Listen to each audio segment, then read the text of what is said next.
আমরা আসলে এখন যদি আল্লাহর রহমত পেতে চাই তাহলে আসলে কি কি পয়েন্টস আমাদের কাজ করা দরকার, জাস্ট পয়েন্টসগুলো বলছি। 1 নম্বর হচ্ছে জ্ঞান অর্জন করতে হবে। যে জ্ঞান আল্লাহ পাক আদম আলাইহিস সালামকে শিখিয়েছেন, ওই জ্ঞান চর্চা যদি আমরা বাড়াই, ওহির জ্ঞানের চর্চা যদি আমরা বাড়িয়ে দেই, দেখবেন ইনশাআল্লাহ আল্লাহ পাক আপনার সম্মান, আপনার রিজিক, আপনার প্রতি করুণা, দয়া, মায়া, মহব্বত সব বাড়িয়ে দেবেন ইনশাআল্লাহ। এটা প্রথম পয়েন্ট। প্রিয় ভাইয়েরা, যারা আজকে লেকচার শুনছেন, যারা পরবর্তীতে অনলাইনে শুনবেন, ওহির জ্ঞানের চর্চা। আমি বলছি না আপনি ডাক্তার হবেন না, ইঞ্জিনিয়ার হবেন না, জেনারেল লাইনে পড়বেন না, এই কথা আমি বলতে যাবো না কখনো। কারণ আমি জানি, আর কেউ বলুক না বলুক, অ্যাটলিস্ট আমি জানি এই ওয়ার্ল্ডকে ডিল করতে হলে বর্তমান এইসব আধুনিক জ্ঞানের কোনো বিকল্প নাই। কিন্তু এই জ্ঞানটার সাথে কোরআন সুন্নাহর জ্ঞান থাকতেই হবে। যখন এই দুইটা জ্ঞান একত্রিত হবে, ইনশাআল্লাহ এই জাতিকে ঠেকানোর কেউ থাকবে না ইনশাআল্লাহ। এই সহজ সরল কথাটা আমরা বোঝাতে ব্যর্থ হচ্ছি, অথবা কিছু মানুষ ইন্টেনশনালি এটাকে ঘুরিয়ে ফিরে উল্টা ব্যাখ্যা করছে। আর হ্যাঁ, এটা স্বীকার করছি, কিছু মানুষ আছে, কিছু ব্যাকডেটেড থিঙ্কিংস আছে আমাদের মধ্যে, যে আমরা আধুনিক শিক্ষাটাকে অনেক সময় গুরুত্ব দিচ্ছি না। এটা ঠিক নয়, এটা আমার মত। পরিবেশ বজায় রেখে, ইসলামিক পরিবেশ বজায় রেখে আধুনিক শিক্ষায় শিক্ষিত হতে কোনো সমস্যা আছে? আর আধুনিক এই শিক্ষাগুলো অন-ইসলামিক শিক্ষা নয়। আপনি যে কোনো এডুকেশনের বেসে যান, ম্যাথামেটিক্সে যাবেন, অ্যালজেব্রায় যাবেন, আপনি কেমিস্ট্রিতে যাবেন, ফিজিক্সে যাবেন, বায়োকেমিস্ট্রি যাবেন, জ্যোতির্বিজ্ঞানে যাবেন, মেডিকেল সায়েন্স, প্রত্যেকটাতে দেখেন মুসলিমদেরকে খুঁজে পাবেন। আপনি প্রত্যেকটা গোড়াপত্তন গিয়ে আপনি দেখবেন মুসলিমদের হাতেই হয়েছে। আব্বাসীয় খেলাফত যখন ছিল, তখন এই বাগদাদ ছিল জ্ঞানের রাজধানী। ওইরকম লাইব্রেরি কি বিশ্বে আর কখনো হয়েছে? এখন আমরা মনে করছি জ্ঞানের লাইব্রেরি মনে হয়, জ্ঞানের রাজধানী মনে হয় ব্রিটেন, হার্ভার্ড, কেমব্রিজ, অক্সফোর্ড। এটা কবে এসেছে ইতিহাসে? ইতিহাস কি 100 বছরের? হাজার হাজার বছর চলে গেছে। হিস্ট্রি পড়েন। তো এখানে আমার কথা হচ্ছে একদম ক্লিয়ার, নিট অ্যান্ড ক্লিয়ার, যে আমাদেরকে উভয় দিকের জ্ঞানই অর্জন করতে হবে, বোধ কোরআন সুন্নাহ এবং আধুনিক জ্ঞান। এই দুটো জ্ঞান যখন আপনি একত্রিত করবেন, ইনশাআল্লাহ দেখবেন আল্লাহ চাইতো কোরআন এবং সুন্নাহকে হাতে নিয়ে এই বিশ্বের চ্যালেঞ্জগুলোকে ফেস করা যাবে ইনশাআল্লাহ। আল্লাহ পাক তৌফিক দান করুন, আমিন। প্রথম যেটা বিষয়, আল্লাহ পাকের রহমত পেতে হলে আল্লাহর ওহীভিত্তিক জ্ঞানের চর্চা বাড়াতে হবে। এই জ্ঞানের চর্চা বাড়ালে ব্যক্তি, পরিবার, সমাজ, রাষ্ট্র সবাইকে আল্লাহ পাক সম্মানিত করবে ইনশাআল্লাহ। আল্লাহ পাক রহম করবেন, ক্ষমা করবেন, ইনশাআল্লাহ দুনিয়াতেও সফল করবেন, পরকালেও জান্নাত দেবে ইনশাআল্লাহ তাআলা। আর আমরা তো দেখলাম আল্লাহ পাকে জান্নাত দেওয়ার জন্য একটা ঘটনা যথেষ্ট। একটা কুকুরকে পানি পান করিয়েছে, একবার খালি বলেছে আল্লাহ তোমার ভয়ে কাজ করেছি, বাস। আবার জাহান্নামে যাওয়ার জন্য একটা ঘটনা এনাফ, খালি বলেছে যে আল্লাহ তোকে মাফ করবে না, বাস জাহান্নাম। আল্লাহ পাক জানেন এন্ড অফ দ্য ডে কে জান্নাতে যাবে আর কে জাহান্নামে যাবে। অহংকারের কোনো সুযোগই নাই।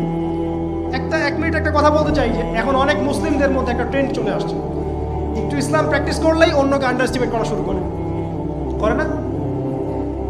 এখন তো অনলাইনের যুগ, আর এখন তো কাজ করতে কোনো শ্রম লাগে না, খালি ঘরে বসে শুয়ে 2টা লাইন লিখলেই কাজ শেষ।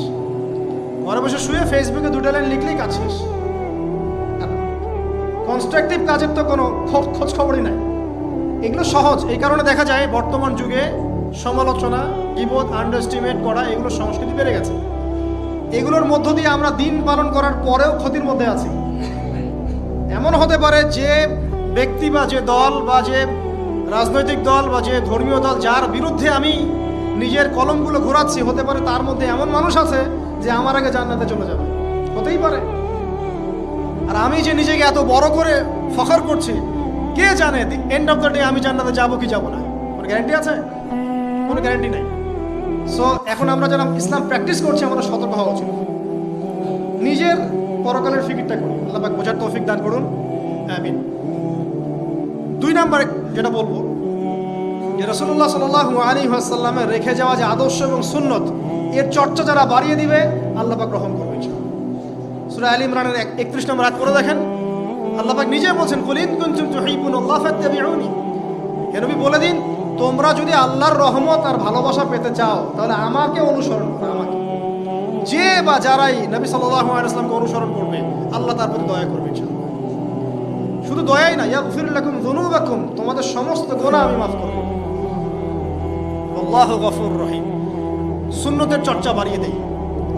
শুধু তাই নয়, কেউ যদি নবী সাল্লাল্লাহু আলাইহি ওয়াসাল্লামের উপরে বেশি বেশি দরুদ শরীফ পড়ে, আল্লাহুম্মা সাল্লি আলা মুহাম্মাদ ওয়া সাল্লিম পড়তেই থাকে দরুদ ইব্রাহিম বা সংক্ষিপ্ত দরুদগুলো। আল্লাহ পাক একবার দরুদ পড়লে 10 বার রহম করবে ইনশাআল্লাহ। যেই নবীর আদর্শ মেনে চললে আল্লাহ পাক ভালোবাসবেন, সেই নবীর নাম উচ্চারিত হলে দরুদ পড়লেও আল্লাহ পাক রহম করবে ইনশাআল্লাহ। 4, সৃষ্টির সেবা করলে রহম পাওয়া যাবে। আল্লাহ পাক বলছেন তোমরা সৃষ্টির সেবা করো, মানবতার সেবা করো, জমিনবাসী যারা আছে ওদের প্রতি রহম করো, আল্লাহ তোমাদের প্রতি রহম করবে ইনশাআল্লাহ। 5, রহমত পেতে হলে আল্লাহর জিকির বাড়িয়ে দিতে হবে। আল্লাহর জিকির মানে সকাল সন্ধ্যা আল্লাহ পাকে যত জিকির আজগার আছে এগুলো ছাড়া যাবে না। চলতে ফিরতে অলওয়েজ আল্লাহকে ডাকতে হবে, সুবহানাল্লাহ, আলহামদুলিল্লাহ, ওয়ালা ইলাহা ইল্লাল্লাহ, আল্লাহু আকবার, লা হাওলা ওয়ালা কুওয়াতা ইল্লা বিল্লাহ। যে কাজ আপনি করছেন ওই কাজের মধ্যেই জিকির বাড়াতে হবে। যে যত বেশি আল্লাহ পাকে জিকির করবে তার কলব তত জিন্দা থাকবে, এবং যার কলব জিন্দা থাকবে, যার কলবের মধ্যে নূর থাকবে, আল্লাহ পাকের নূর তার কলবে আসবে ইনশাআল্লাহ। 6, বেশি বেশি কোরআন তেলাওয়াত বাড়িয়ে দিতে হবে। কোরআন তেলাওয়াত যারা বাড়িয়ে দিবে এই কোরআনের বদৌলতে আল্লাহ পাক তার প্রতি রহম করবে ইনশাআল্লাহ।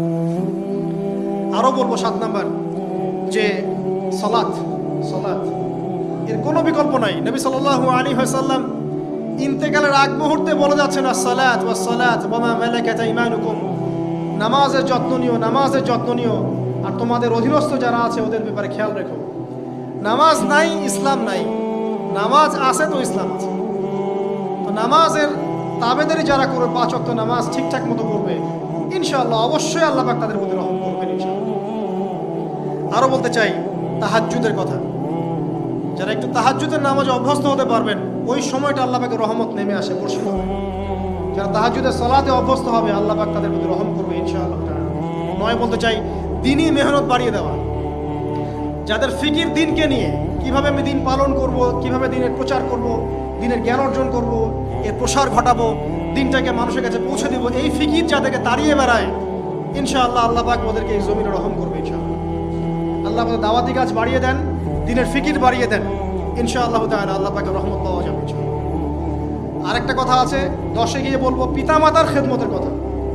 পিতামাতার খেদমত এমন একটা জিনিস যেটা করলে পরে আল্লাহর রহমত নেমে আসে। একজন ব্যক্তি কবিরা গুনাহ করেছে, নবীর কাছে গিয়ে বলছে আমার ক্ষমার কি কোনো রাস্তা আছে? নবী সাল্লাল্লাহু আলাইহি ওয়াসাল্লাম বলছেন তোমার মা কি বাসায় আছে, জীবিত আছে? হ্যাঁ জীবিত আছে, বাসায় যাও, তুমি মায়ের খেদমত করো, তোমার সমস্ত গুনাহ মাফ হয়ে যাবে। আপনার ওয়াইস কারণীর নাম শুনেছেন না? তাকে এত বড় মর্যাদা দেওয়া হবে কিয়ামতের মাঠে। এর পিছনে কারণ কি জানেন? সেই ব্যক্তি মাশাআল্লাহ তার মায়ের খেদমত করত। 3 বার বলেছেন নবী সাল্লাল্লাহু আলাইহি ওয়াসাল্লাম আমাদের সবচেয়ে সেরা এবং ভালো ব্যবহার পাওয়ার অধিকার হচ্ছে মায়ের, তারপরে মায়ের, তারপরেও মায়ের, তারপর বাবার। পিতামাতার খেদমত করলে আল্লাহর রহমত নেমে আসে। আর একজন ব্যক্তি বলছিল আমার বাসায় তো মাও নাই ইয়া রাসূলুল্লাহ, আমি কি করব? তখন নবীজি বলছেন তোমার কি খালা আছে? খালা বেঁচে আছে? খালা বেঁচে আছে, খালার খেদমত করো। এখনকার এই বিশ্বে দেখেন সম্পর্কগুলো কিন্তু ভেঙে যাচ্ছে। পিতা মাতা, ভাই বোন, আত্মীয় স্বজন, প্রতিবেশীর তো খবরই নেই। আমি তো জানি না আমার পাশের ফ্ল্যাটে কে থাকে। হ্যাঁ, অবস্থা এমন। তো সমাজের উপকার করলে, জনকল্যাণমূলক কাজ করলে, পিতামাতার খেদমত করলে, আত্মীয়তার বন্ধন অটুট রাখলে এবং অন্যের সমস্যার সমাধান করার জন্য মানব সেবামূলক কাজ করলে আল্লাহর রহমত নেমে আসে। আজকে আমি 10টা বলেছি, ছাড়া আরো অনেক কাজ আছে যেগুলো নিয়মিত করতে থাকলে আল্লাহ রাব্বুল আলামিনের রহমত নেমে আসে। মোটা দাগে জ্ঞান অর্জন, মোটা দাগে নবী সাল্লাল্লাহু আলাইহি ওয়াসাল্লামের সুন্নাহ অনুসরণ, আল্লাহর ওহীর জ্ঞানের প্রচার প্রসার ঘটানো, দিনকে নিয়ে ভাবা, দিনের ফিকির করা, কোরআন তেলাওয়াত বাড়ানো, জিকির বাড়ানো, বেশি বেশি ইস্তেগফার করা, তওবা করা, বেশি বেশি ইস্তেগফার করা, আল্লাহর কাছে দোয়া করা, নামাজ তাহাজ্জুদ বাড়িয়ে দেয়া, আত্মীয়তার সম্পর্কগুলো বজায় রাখা, ঠিক আছে, আল্লাহ পাকের জমিনে দিনের প্রচার প্রসারের চেষ্টা করা, এবং সর্বোপরি ঈমান, ইসলাম এবং তাকওয়া বজায় রেখে যারা চলবে ইনশাআল্লাহ আল্লাহ পাক এই দুনিয়াতেও তাদের প্রতি রহম করবেন ইনশাআল্লাহ, পরকালেও তাদের প্রতি রহম করবেন ইনশাআল্লাহ আযজা ওয়া জাল। সর্বশেষ একটা হাদিস বলে শেষ করছি। রাসূলুল্লাহ সাল্লাল্লাহু আলাইহি ওয়াসাল্লাম বলেছেন আল্লাহ রাব্বুল আলামিন যখন এই পুরো মহাবিশ্ব সৃষ্টি করেছেন তার রহমতটাকে তিনি 100 ভাগে ভাগ করেছেন। কত ভাগে? 100 ভাগে। তার অনলি একটা ভাগ, মাত্র একটা ভাগ আল্লাহ রাব্বুল আলামিন পুরো মহাবিশ্বে ছড়িয়ে দিয়েছেন, একবার। আর আর আপনাদেরকে আমি অন্য একটা লেকচারে বলেছিলাম, সমুদ্রের ধারে যখন আপনি হাঁটবেন বা নদীর তীরে যখন আপনি হাঁটবেন, ওখানে একটা বালুর যে পরিমাণ অবস্থান, এই পুরো মহাবিশ্বে কিন্তু পৃথিবীর অবস্থান তার চেয়েও কম। যারা সায়েন্স পড়েছেন তারা জানেন, পুরো মহাবিশ্বে পৃথিবীর অস্তিত্ব এর চাইতেও কম, একটা বালুর করার চেয়েও কম। মহাবিশ্ব এত বড়, এই পুরো মহাবিশ্বে আল্লাহ পাক 1 ভাগ রহমত বন্টন করে দিয়েছে সৃষ্টিজীবের মধ্যে। এতে করে আপনি দেখবেন একটা কুকুর পর্যন্ত তার বাচ্চাকে কিন্তু আদর করে, একটা গাভী তার বাচ্চার গা পরিষ্কার করে, তাই না? আর আমরা তো আমাদের বাচ্চাদের জন্য যা করি আপনারা দেখতে পাচ্ছেন।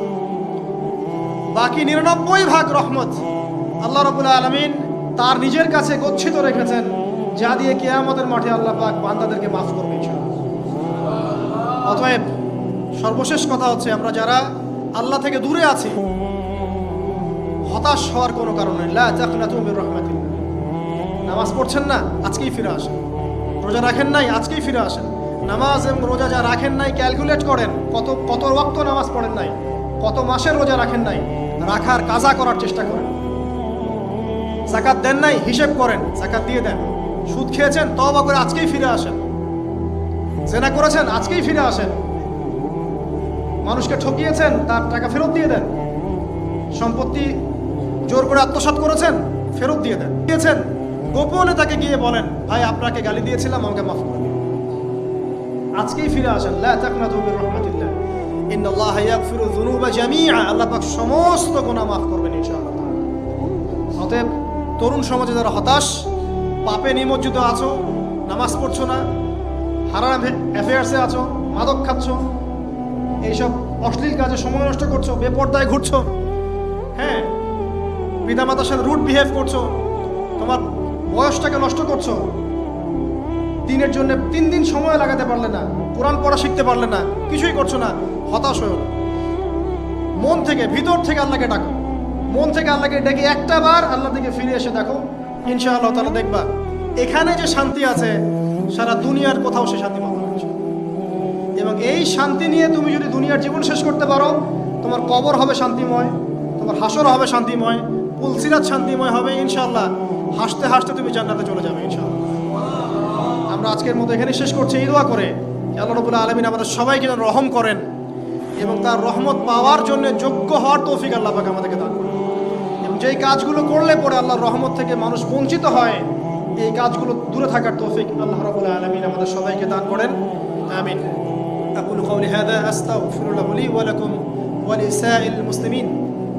بارك الله لنا ولكم بالآية الحكيم. إنه تعالى جواد كريم بر رؤوف